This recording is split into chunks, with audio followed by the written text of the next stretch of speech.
La nature humaine se révèle dans la merde. Boris Bogdanov avait peur. Il a regardé par la fenêtre pour fixer le ciel, puis son aquarium. Il est allé sur le balcon de sa cuisine pour voir les fils électriques dans la ruelle. Il ployait dangereusement sous le poids de la glace. Tiendrait-il? Sans électricité, il savait qu'il ne pourrait maintenir bien longtemps son aquarium à 32 degrés. Il est revenu vers le salon et a allumé la télévision. Des pluies verglaçantes sont prévues tout l'après-midi. On craint des pannes de courant à Montréal et dans toute la région. Boris Bogdanov n'a plus voulu entendre. Clic. Il s'est assis face à son aquarium pour le fixer longuement et s'est frotté le menton, signe d'une intense réflexion. En se penchant, il a saisi au sol la première feuille qui traînait.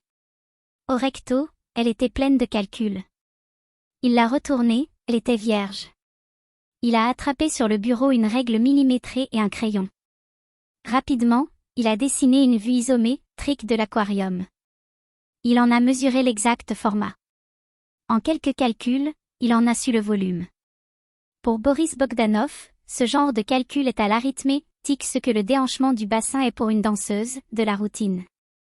Boris Bogdanov s'est ensuite lancé dans des calculs thermiques. Sur un tableau qu'il a rapidement tracé, il a noté avec soin le temps que prendrait l'aquarium pour se refroidir en considérant la température environnante. Il a pu définir un algorithme qui déterminait la quantité et la chaleur de l'eau qu'il faudrait ajouter dans l'aquarium si la température venait à y baisser.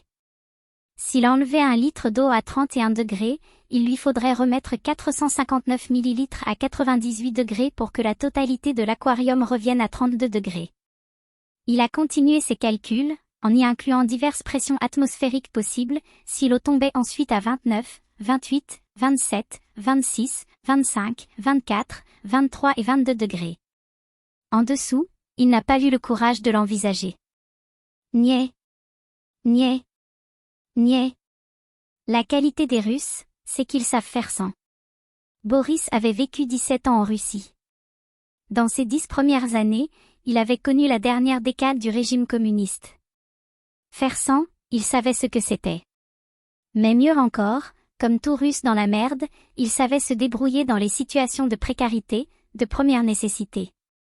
Sur sa liste, c'était clairement ordonné, un thermomètre, un réchaud de camping et autant de bouteilles de gaz que possible. Dans les allées du Canada Dépôt, Boris Bogdanov n'était pas seul. Ils étaient nombreux à se ravitailler. Ceux qui n'avaient déjà plus d'électricité croisaient ceux qui s'apprêtaient à peut-être ne plus en avoir. Tout le monde convergeait vers les mêmes rayons.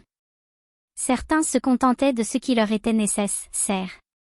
D'autres, guidés par la peur, éprouvaient l'irrésistible besoin de stocker en masse, quitte à priver leurs voisins du nécessaire vital. Boris Bogdanov a vidé le rayon des petites bouteilles de gaz. Il a pris les 25 qui restaient et a filé vers la caisse. La nature humaine se révèle dans la merde. Je n'ai rien trouvé de mieux à faire. En marchant dans la rue, Alex ne cessait de me jeter des regards. L'appel miraculeux reçu par la directrice pédagogique, il n'y avait vu que de la chance. Quand l'école s'est vidée, il s'est gratté la tête. Mais je l'ai vraiment senti ébranlé lorsque l'ambulance est arrivée sirène hurlante dans l'école. On était encore là, on a tout vu. J'avoue avoir eu de la peine en voyant la directrice pédagogique allongée sur le ventre, dans la civière. Elle gémissait pendant que l'ambulancier tentait de la réconforter. Je vous souhaite juste qu'il ne soit que fêlé, mais vu comment ça vous fait mal, j'ai bien peur que votre coccyx soit brisé. Ça ne l'avait pas réconfortée du tout. Elle a gémi encore plus fort. Elle paraissait soudain si fragile, plus du tout la même que dans son bureau. Heureux, c'est qu'elle n'a pas entendu les élèves se passer. La nouvelle. Tout le monde avait oublié que c'est en voulant aider à mettre du sable sur la glace pour qu'aucun enfant ne glisse et ne se blesse qu'elle avait, elle-même, glissé. La directrice pédagogique s'est brisé le cul. La directrice pédagogique s'est brisé le cul. La directrice pédagogique s'est brisé le cul. Les enfants sont cruels, je le sais, ça. Alex ne parlait pas, trop occupé à me regarder toutes les 5 secondes. Il se questionnait, c'était clair. On est donc rentré sans parler. Le ciel ne m'aidait pas encore exactement comme je le voulais, mais il m'avait entendu, c'était évident. Ça m'a redonné de l'espoir. En arrivant dans notre rue, j'ai vu la porte de ma maison s'ouvrir. Une valise est apparue, puis une autre. Mon père a suivi. L'espoir n'avait pas duré longtemps. Mais qu'est-ce que vous faites là? L'école est fermée à cause du verglas. T'es pas au courant? Non, je n'ai pas vraiment eu le temps d'écouter les nouvelles ce matin. J'ai regardé mon père. Dans ses yeux, j'ai vu qu'il aurait vraiment voulu éviter que je le voie partir. Dans ces cas-là, on dit ce que l'on peut. C'est lui qui a commencé. Je suppose que vous allez en profiter pour faire vos devoirs? On n'a pas vraiment eu le temps d'en avoir, papa. Chanceux. À ce mot, Alex a paru reprendre ses esprits. Mon père a saisi ses 2 valises. Faut que je parte, il paraît que c'est pas bien beau sur les routes. Embrasse maman de ma part. Embrassez maman de sa part. Il s'est penché vers moi. Je me suis collée à lui. J'ai pu voir ses mains qui serraient très fort, en tremblant, les poignées des valises. Partir, ça ne doit pas être facile. Il est allé rapidement charger l'auto sans me regarder ou plutôt sans vouloir que je le voie. Il a vite démarré le moteur. En partant, les pneus ont glissé sur la glace. Il a disparu au coin de la rue. Alex a regardé ailleurs. Ils se séparent, hein? Je n'avais rien à répondre à cela. Alex a juste senti que je me retenais de pleurer. Il était gêné de me l'avoir demandé. Il a reculé de quelques pas. Même les durs savent parfois être doux. Je vais rentrer chez nous. Incroyable ton coup de la directrice pédagogique. T'es vraiment trop bon. T'es le meilleur. Il a dit cela pour me faire plaisir. Il n'en croyait pas un mot. Je pense qu'à sa place, je ne l'aurais pas cru non plus. Quand je suis rentrée chez moi, ma mère n'était pas là. Alors, seule dans ma chambre, j'ai passé l'après-midi à regarder la glace tomber. Je n'ai rien trouvé de mieux à faire. Dans la vie, c'est chacun pour soi. Miaou. Brutus se levait contre le mollet épilé de sa belle maîtresse. Face à la glace de la salle de bain, Julie se maquillait. Elle n'avait l'air ni heureuse, ni mal heureuse, tout n'était qu'habitude. Être belle était son rituel, car être belle était son métier. Sur la table basse, le petit sapin avait disparu. Noël était bien fini. 1 heure plus tôt, Julie avait reçu un appel du propriétaire du Sex Paradisio. Verglas ou pas, il l'attendait à 18 heures précises. Si elle ne venait pas la peine de revenir. Un bar de danseuses, ça a pas d'hiver. Il y a qu'une saison, et c'est l'été. Ici, c'est toujours chaud dedans et chaud devant. Julie ne savait même plus pourquoi elle faisait ce métier. Une farouche volonté d'indépendance en pleine adolescence l'avait rapidement livrée à elle-même. Elle avait qu'à ne pas fuguer. L'amour l'avait. Rencontrée une première fois au contact de Max, un petit malin. Elle venait tout juste d'avoir 8 ans. Il en avait 30, une sorte de père. Quand il avait su que le compte épargne tricoté serré par les grands-parents de Julie venait de se débloquer, il lui avait proposé de vivre ensemble. Cet appartement, c'était leur nid, ils l'avaient choisi à 2. Le bail était au nom de Julie. Max n'aimait pas la paperasse administrative. Il avait voulu faire compte commun. Elle n'avait pas eu le temps de finir de décorer le nid que Max était parti avec tous les dollars du compte épargne. Je vais juste chercher un paquet de cigarettes au dépanneur. Je suis à sec. Julie n'avait jamais voulu déménager. Pas en souvenir de Max, juste pour son indépendance.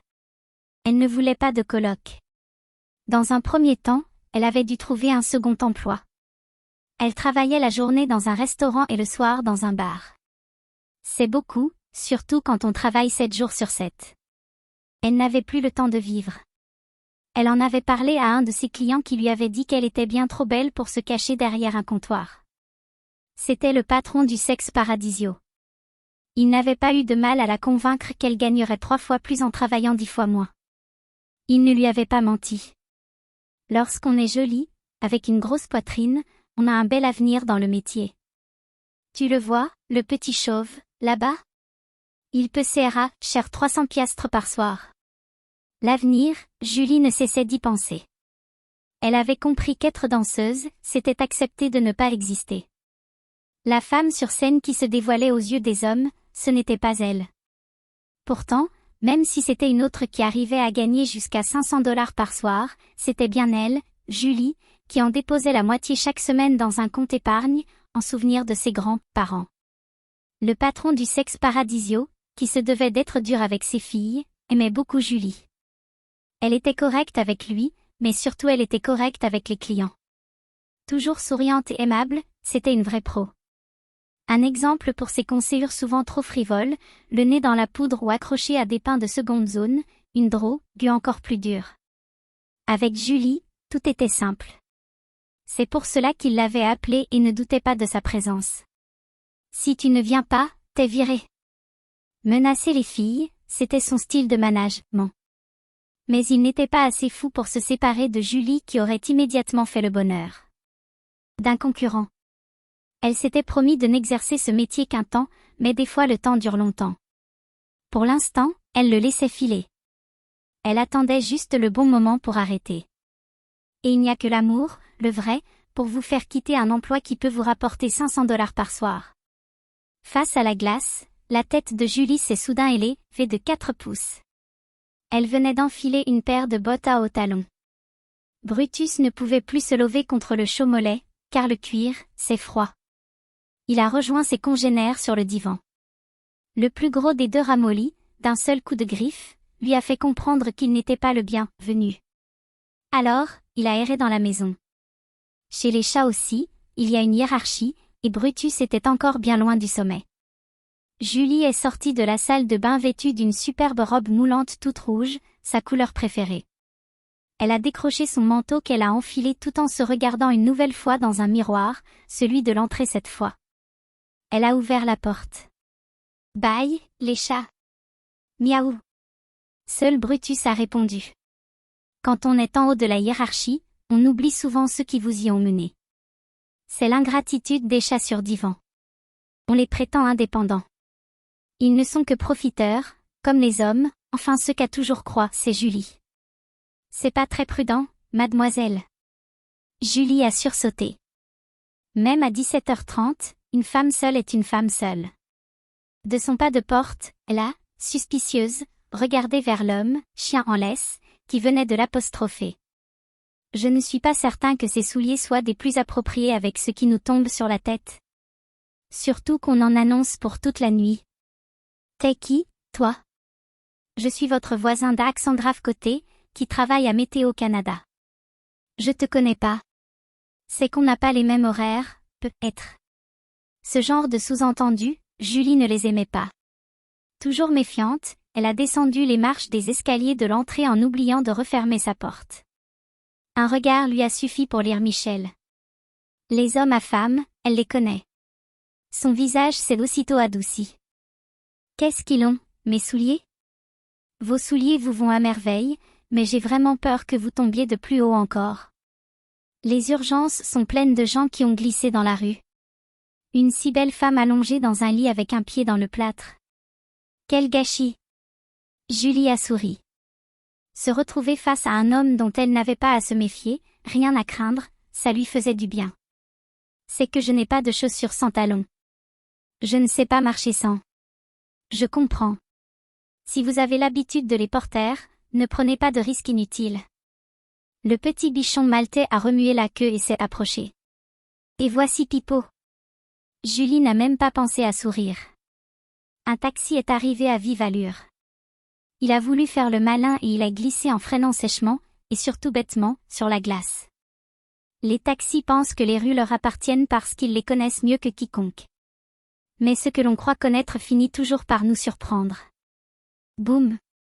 Heureux, Sem, la poubelle percutée était vide, et surtout, en plastique. J'espère qu'il n'y en aura pas trop sur votre route, sinon la course risque d'être bien longue. Alors que le chauffeur, Penaud, est sorti pour replacer la poubelle, Julie a souri. Elle s'est penchée pour flatter Pipo qui avait rarement du goûter. À la caresse d'une main de femme. Ça m'a fait plaisir. Moi, c'est Julie. Michel. C'est bizarre quand même que je ne vous ai jamais vu avant.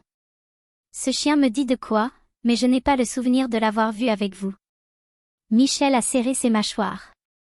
Incapable d'évoquer Simon, de peur de dévoiler leur situation pourtant si simple. Tu. Le chauffeur était pressé de reprendre sa partie de quille poubelle. Julie a remonté les marches pour fermer la porte de son petit nid, puis a dévalé les escaliers pour s'engouffrer dans le taxi. Je vais être prudente en marchant, je vous promets. Michel a regardé le taxi partir en zigzagant sur la glace. Une nouvelle fois, il n'avait pensé qu'à se cacher. Lorsque Pipo a levé la patte pour un dernier pipi, Michel a fixé les fenêtres de son appartement. Cette situation devenait intenable, il fallait qu'il en reparle à Simon.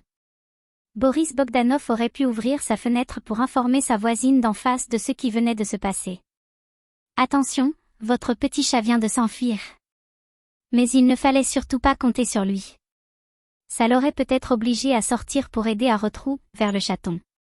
Mais, ne serait-ce que quelques minutes, Boris ne voulait pas s'éloigner de chez lui si d'aventure l'électricité venait à manquer. Il s'est tourné vers son aquarium. Les 4 poissons dessinaient toujours le même chemin. Au sol, prêts à servir en cas d'urgence, un thermomètre, un réchaud de camping et seulement 3 petites bouteilles de gaz. Dans le Canada Dépôt, un client avait vu Boris vider le rayon des bouteilles de gaz et avait vivement protesté auprès de la caissière. Boris avait argué que c'était son droit d'acheter autant de bouteilles de gaz qu'il le souhaitait. Je suis un Canadien libre. Stay tabarnak. Tu peux être un Canadien libre si tu veux, mais avant ça, tu vas être un Québécois solidaire. Quelques clients ont applaudi. Un attroupement, au milieu duquel se débattait le grand poire russe, s'est rapidement formé. Boris était seul contre tous. Grandiloquent, le directeur est arrivé. Pour régler le problème. Légalement, il ne pouvait empêcher Boris d'acheter autant de bouteilles de gaz qu'il le souhaitait. Mais là, c'était une question de prestige, d'image de marque. Il en allait de la morale même de Canada Dépôt.